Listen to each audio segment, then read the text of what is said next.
kalooban. Ama namin Diyos, na dakilat ng kapangyarihan sa lahat, ang mga salamat po sa buhay na bawat Diyos sa amin dahil kami na nakakayod po na dito upang kami sama-samang sumamba sa Ama sa mga salita mo aming kapatid ko naman na huwag katakot po sa aming puso't isipan upang kami naman sa limang kalakman sa pangalan ng Jesus. Amen. Nagkantaan tayo ata rin.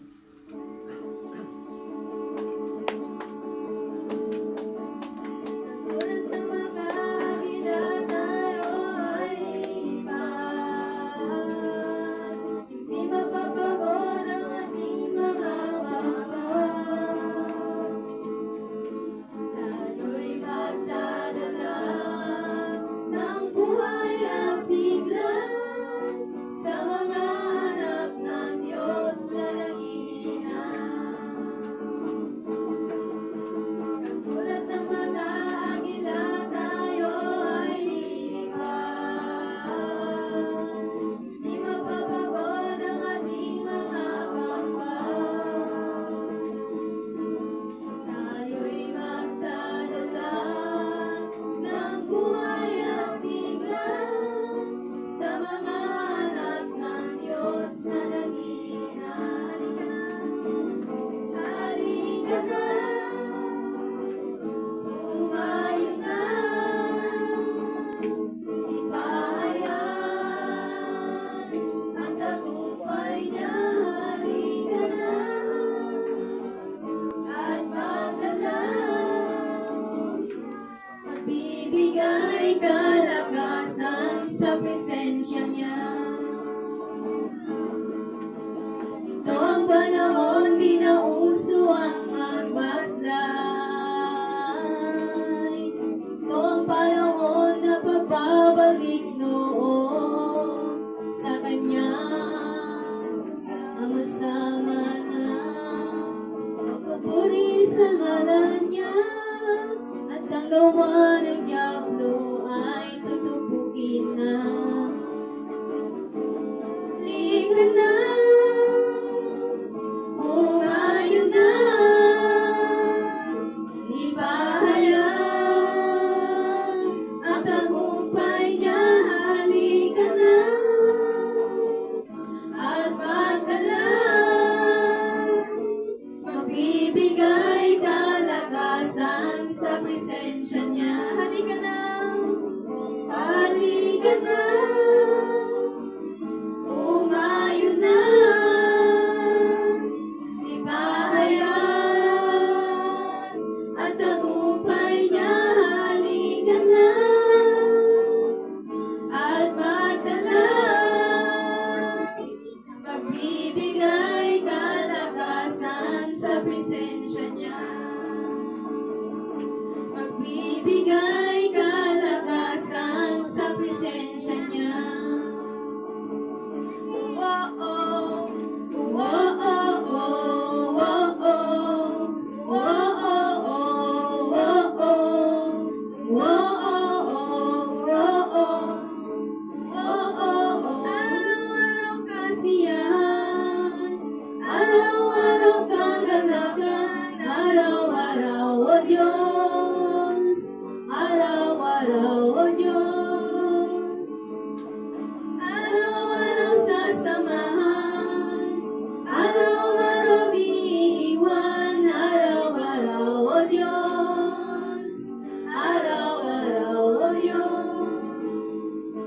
Ano man maging panahon, ano man pagkakataon, ano man maging sitwasyon, ika'y pupurihin.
pa rin. Ano mang maging panahon, ano mang pagkakataon, ano mang maging sitwasyon, ika'y pupurihin, ika'y pupurihin, ika'y pupurihin, ikaw at ikaw pa rin.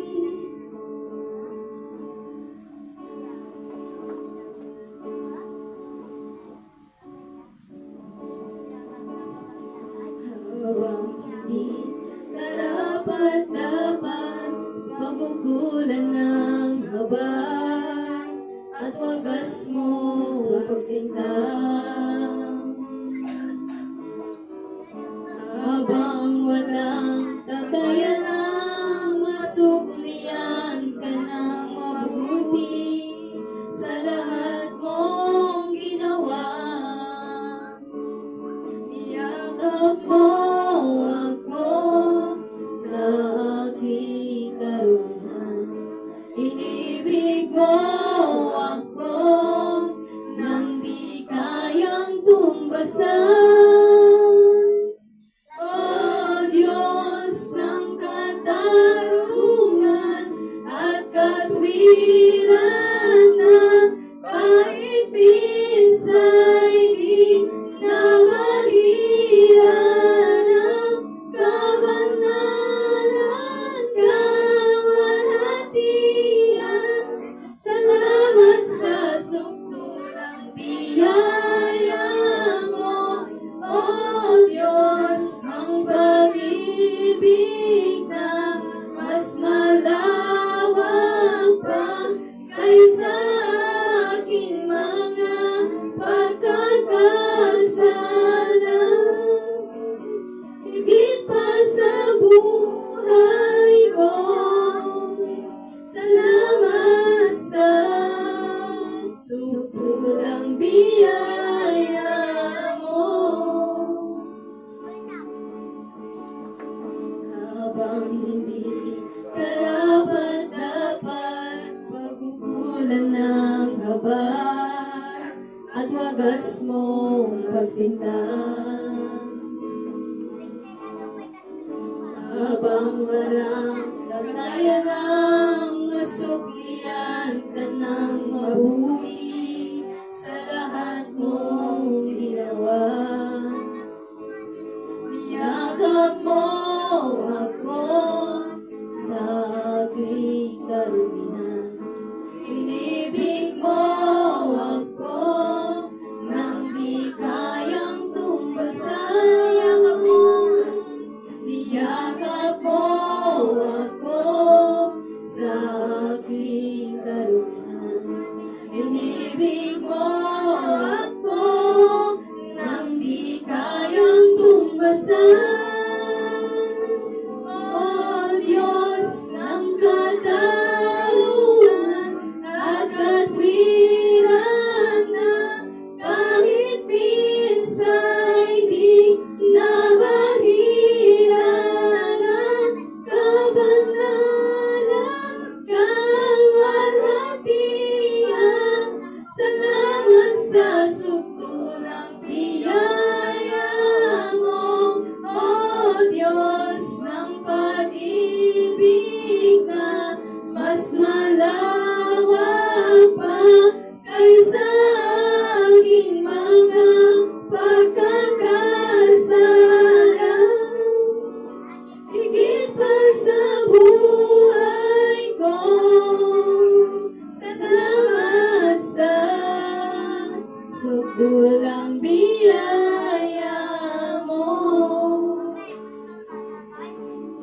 Salamat sa sukdulang biyaya mo.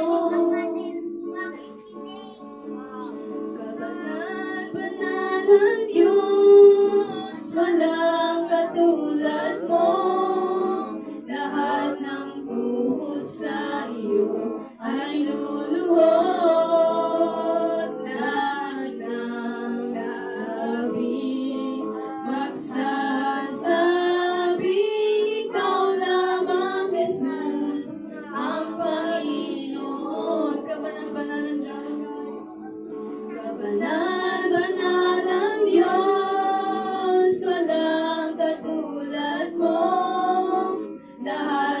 tuhod sa iyo ay luluhod. Lahat ng labing magsasabing ikaw lamang, Jesus, ang Panginoon. Lahat ng labing magsasabing ikaw lamang, Jesus, ang Panginoon. Lahat ng labing magsasabing ikaw lamang, Jesus, ang Panginoon. Lahat ng labing magsasabing ikaw lamang, Jesus, ang Panginoon. Ikaw lamang, Jesus, ang Panginoon.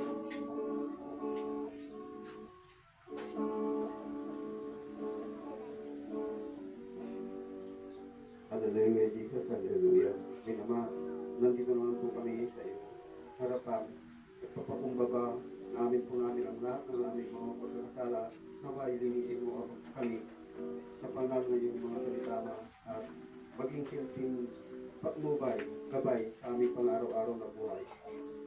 Gamitin mo lamang po ako, Ama, ikubli mo ako sa iyong likuran at na ikaw ang aming mapupurihan. Sa pangalan ni Jesus, aming Panginoon. In His name, Amen.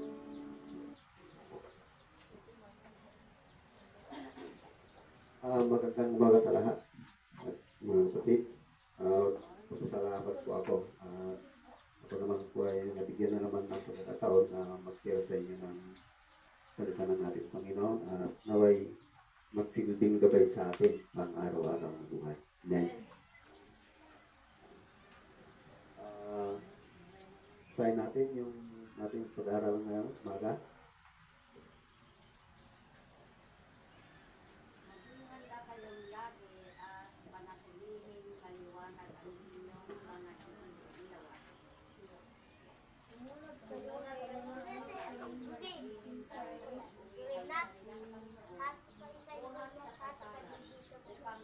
Upang kung ito'y dumating at kumatok, ay mabuksan nila agad ang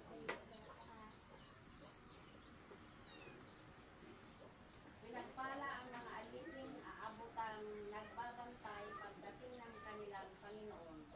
Tandaan ninyong magbibisya at pauupuin sila, paghahanda sila ng pagkain at pagsisindihan.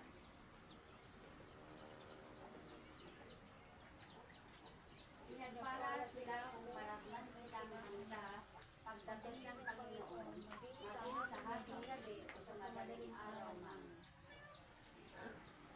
Sinasabi ko sa inyo kung ano lamang ang aming buhay, kung anong oras darating ang magnanakaw, hindi niya pa babayaan makapasok. Kaya man ay dapat magmanda sapagkat darating ang anak ng tao sa oras na hindi ninyo inaasahan. Amen. Paborito ng ating Panginoon. Tayo po sa una. Dito sinasabi niya sa Lucas 12 verse 35, maging handa kayong lagi at manatiling maliwanag ang inyong ilawan. Amen. Katulad kayo ng mga aliping naghihintay sa pag-uwi ng kanilang Panginoon buhat sa kasalanan upang kayo'y dumating at kumatok ay mabuksan nila agad ang pinto. At dito muna tayo. Dito, sa ating pang-araw-araw na buhay, sa spiritual man o sa physical, napakahalaga na lagi tayong handa. Lalong-lalo na sa spiritual, alam naman natin ang nangyayari sa ating kapaligiran ngayon. Ito na magagamit ang mga verse na ito Kasi dapat talaga tayong maghanda. Hindi natin alam ang ano natin mangyayari. Katulad nga ng nangyayari sa ating dito sa ating bansa na napakalaki ng tinaas ng mga yung gasolina, halos ang apektado ay tayo mga mamahihirap. Yung mga may kaya, hindi halos. Pero sabi niya dito, maging tulad tayo ng mga aliping na laging handa na anumang oras na dumating ang kanilang Panginoon ay mapabubuksan kapag dumating siya. At sa ating spiritual na buhay, ang ating Panginoon Yesus ay hindi natin alam na kung kailan siya darating, kung kailan siya maghari dito sa ating bukan. Pero, ang panghawakan natin mga kapatid, nagbigay siya ng tanda. Kung ano yung mga tanda. Ano ba yung mga matanda na sabi niya doon sa dito din nata sa sa Lucas din sabi niya na maging handa kayo na pag dumating ng panahon, sabi niya, bagaman maging anghel, maging ang mga anghel ay hindi nila alam kung anong araw at oras, pero nagbigay siya ng palatandaan na ganito nga mangyayari. Unti-unti nang lumalabas. So, napakalaga na maging tulad tayo ng aliping naghihintay sa pag-uwi ng kanilang Panginoon buhat sa kasalan upang kung ito'y dumating at kumatok ay mapagbuksan nila agad ang pinto. So, pag alam na natin na di natin naasahan na darating ang ating Panginoon, ba?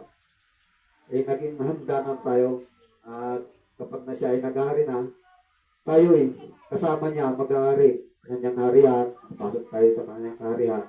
Hindi tayo matutulad ng mga ibubulit sa puwi ng dagat-dagatan. So, sa 37,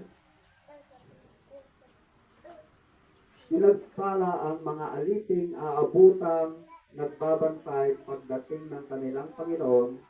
Tandaan ninyo, magbibihis siya at uupo at pauupuin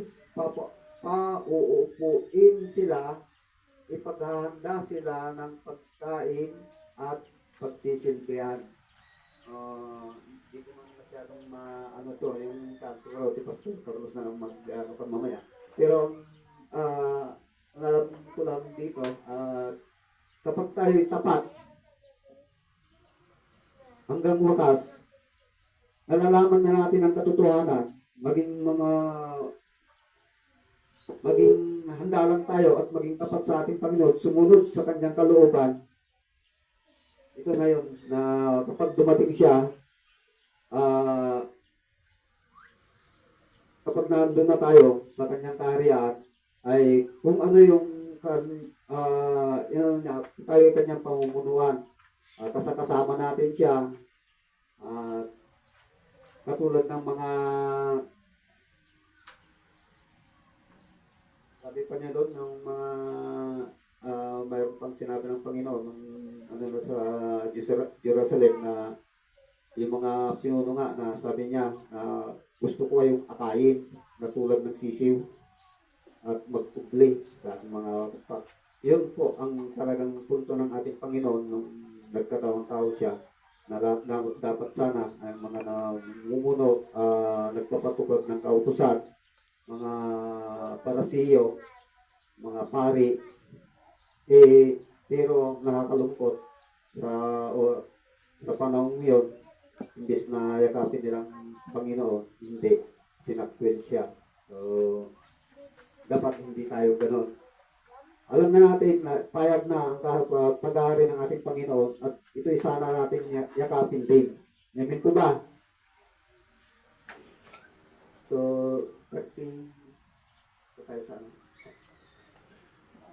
Pinagpala sila kung maratnan silang handa pagdating ng Panginoon maging sa hating gabi o sa madaling araw man.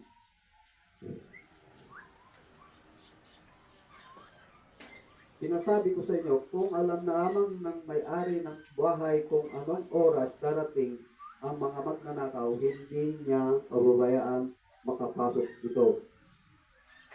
Kayo man ay dapat humanda sapagkat darating ang anak ng tao sa oras na hindi nyo inaasahan. Ito na yung sinasabi na hindi natin inaasahan na kanya. Pero sabi nga na dapat tayong maging handa. Lahat ng pagkakataon, lagi tayong handa. Amen po ba? Ang panghawakan lang natin mga kapatid, ang kanyang mga utos, at manampalataya sa kanya, suko ang ating mga buhay, umasa sa kanyang biyaya, karunungan at kaalaman, pagkakalog niya sa atin sa pamamagitan ng kanyang banal na espiritu. Doon lang natin makakamtan ang tunay na kaligtasan mga kapatid. Ang pananampalataya sa ating Panginoong Kristo.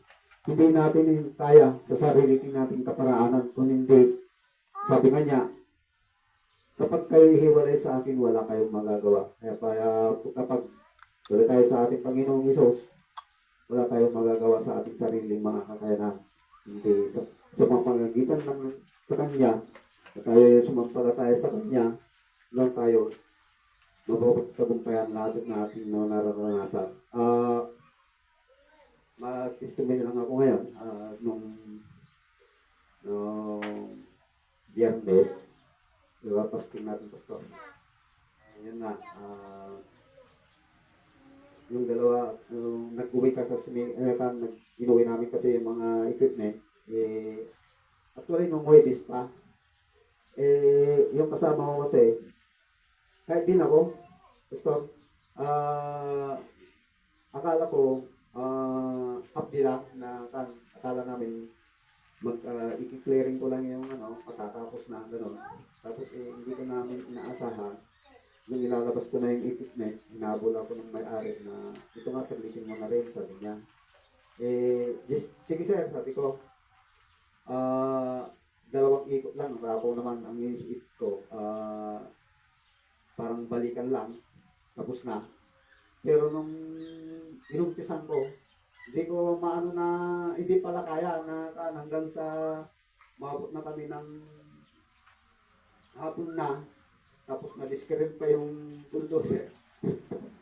Ipilit yung kasama ko na ibalik namin at tatapusin namin. Sabi ko, hindi kaya. Hindi, sabi niya, kunin ko yung bakto. Kaya yan. Di, pinabayaan ko lang siya. Doon ko na pagtanto na kung sarili natin kaparaanan, kung hindi natin kilalanin yung kaparaanan ng Panginoon, wala po tayong magagawa.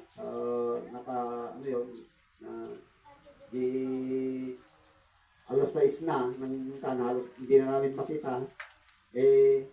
Yun, hindi nakapag-tiis yung kasama ko, tumawag sa gusto. Boss, iwan na namin yun. Hindi namin naiuwi, natin sa karil. Sige. So, yun. Tapos, nung Biyernes, yun na naman, nilikabit namin, kadali. Alas 9 pa lang, nilikabit na. Kala namin, makakawin na naman kami. Naulit na naman. Tapos, ewan ko talaga, sinubok kami nung Biyernes pa. Tapos, nung naikabit na naman namin, yung crudo na naman na naglukong. Yun na, talagang doon ko naramdaman yung talaga, tatawaran ako ng Panginoon. Hindi ko napaglabanan na talagang kumilit na yung ulo kasi lahat ng hawakan ko gusto umaandar yung lahat ng panaybagal yun, lahat ng mahawakan mo mainit na hindi mo patawarin ako ng Panginoon sa araw na yun kasi talagang medyo nag-ano ako noon, struggle ako na yun, sabi ko nga talaga na patawarin mo ako Panginoon kasi nakalimutan kita sa oras na yun na pangangailangan kita. Napagtanto ko, lumayo ako dun sa kwan. Ako nga, sabi ng kasama ko, tapos kumuha siya ng basahan na binibawo niya dun sa ilalim. Yun, awa ng Panginoon na ikabit. yung kwan. Tapos, nahirapan pa rin kami mapandar. Akala namin talaga doon na yung kan, halos wala nang madaanan. Akala namin, hindi na namin mapandar.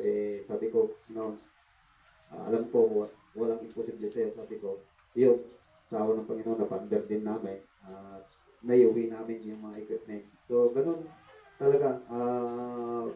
Dumating man ang mga pagsubok, hindi natin na inaasahan, pero dapat kumapit tayo sa Kanya. Siya ang ating papurihan, hindi yun sa ating sarili. Yung lamang po, magandang umaga po sa atin.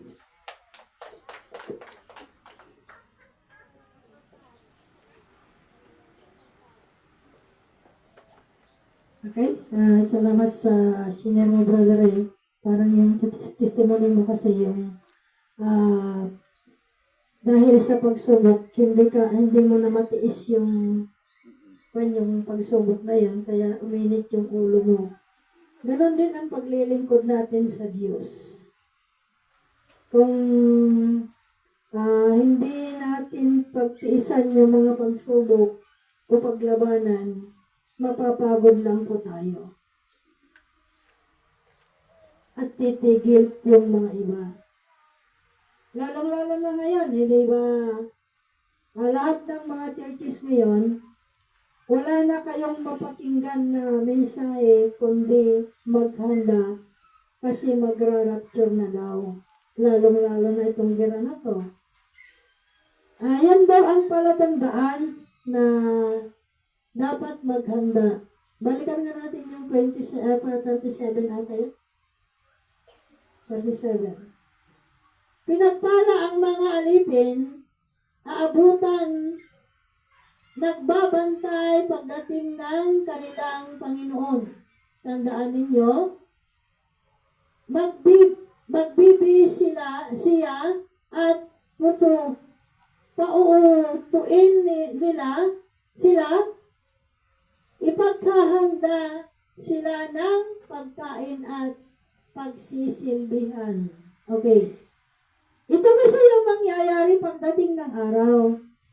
Lahat po na naglilingkod sa Diyos, lahat na sumunod sa Diyos at tinapos nila yung kanilang pagkatawag, pagdating ng araw, sila naman ang pagsisilbihan. Hello? Sinong naniniwala? Amen. Kasi pagdating kasi ng araw, na kung magiging tapat po tayo sa Diyos, tapat din ang Diyos. Kasi, ang Diyos po ay palaging tapat dyan.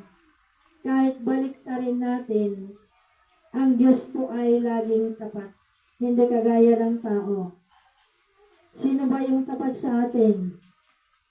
Itaas nga yung kamay, yung talagang tapat. Meron ba?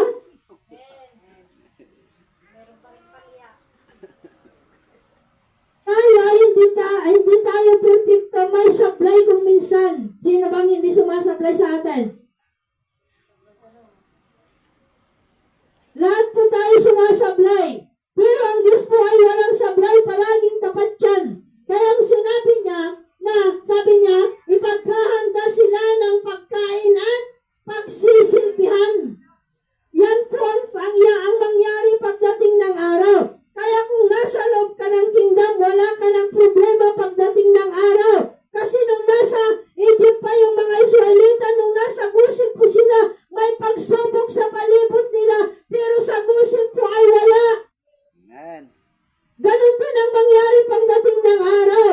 Kasi yung mga anghel ang maglilingkod sa ating lahat pagdating ng araw. Hello?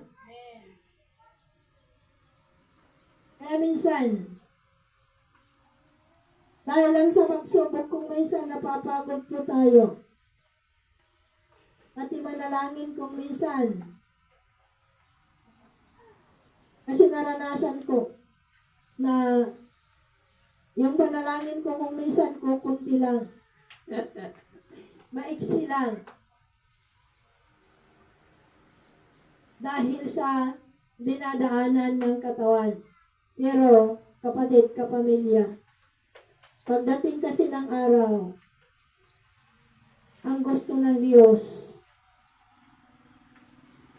matapos natin yung pagkatawag niya sa ating lahat, tayo ay ibang pagkatawag. Kung tinawag po tayo na manalangin, di manalangin ka lang. Diba?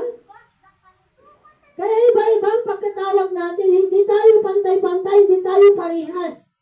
May kanya-kanya sa song na verse.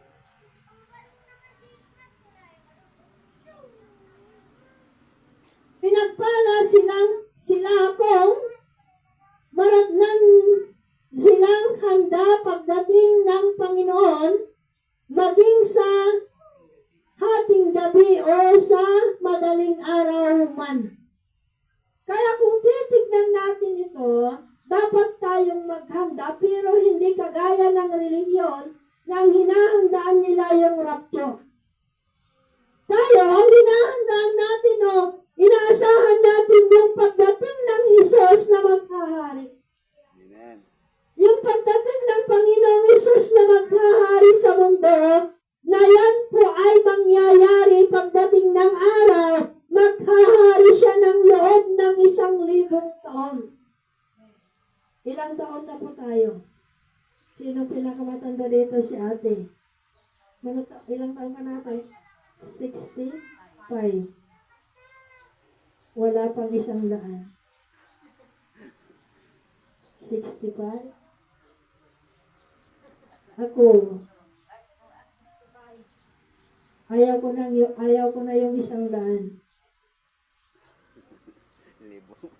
Dapat 1,000 taon. Alam niyo mga kapamilya sa kingdom, may mga tao talaga na ginawa ng Diyos na 1,000 na ang taon nila, hindi pa sila namatay. Alam niyo si John de Bilabid, hindi pa siya patay. Buhay pa hanggang ngayon.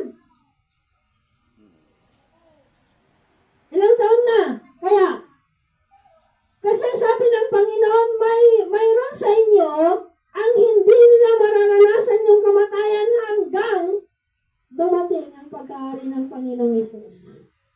Alam niyo si John, nagpainit po sila ng malaking sinublan, yung silyasin na malaki. Ang inilagay pa yung langis. Langis yung pinainit talaga, kumukulo, ganun yung langis talaga.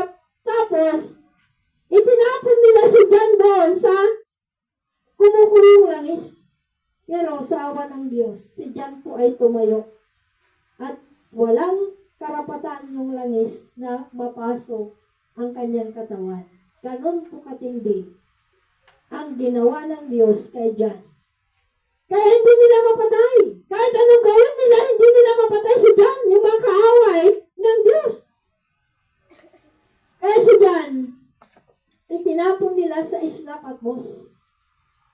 At doon din, ipinakita ng Diyos lahat ng mangyayari sa huling araw kay John. Kaya si John po ay buhay pa. Kasama natin siya pagdating ng araw. Pag bumaba na ang Panginoong Hesus na maghahari dito sa lupa, kasama natin si John de Bilabid. Amen. Hindi pa siya patay. Ganun po ang edad ni John ngayon. At doon rin po tayo pupunta pagdating ng araw. Kasi, alam ko po, dadaan man po tayo sa mga pagsubok kagaya ko. Alam niyo sa akin talagang, hindi ko alam, nung pinahilot ko yung paa ko, natanggal yung masakit dito. Ngayon na naman, dito na naman, no, sa may patong ko na natilo ka mo. Hita,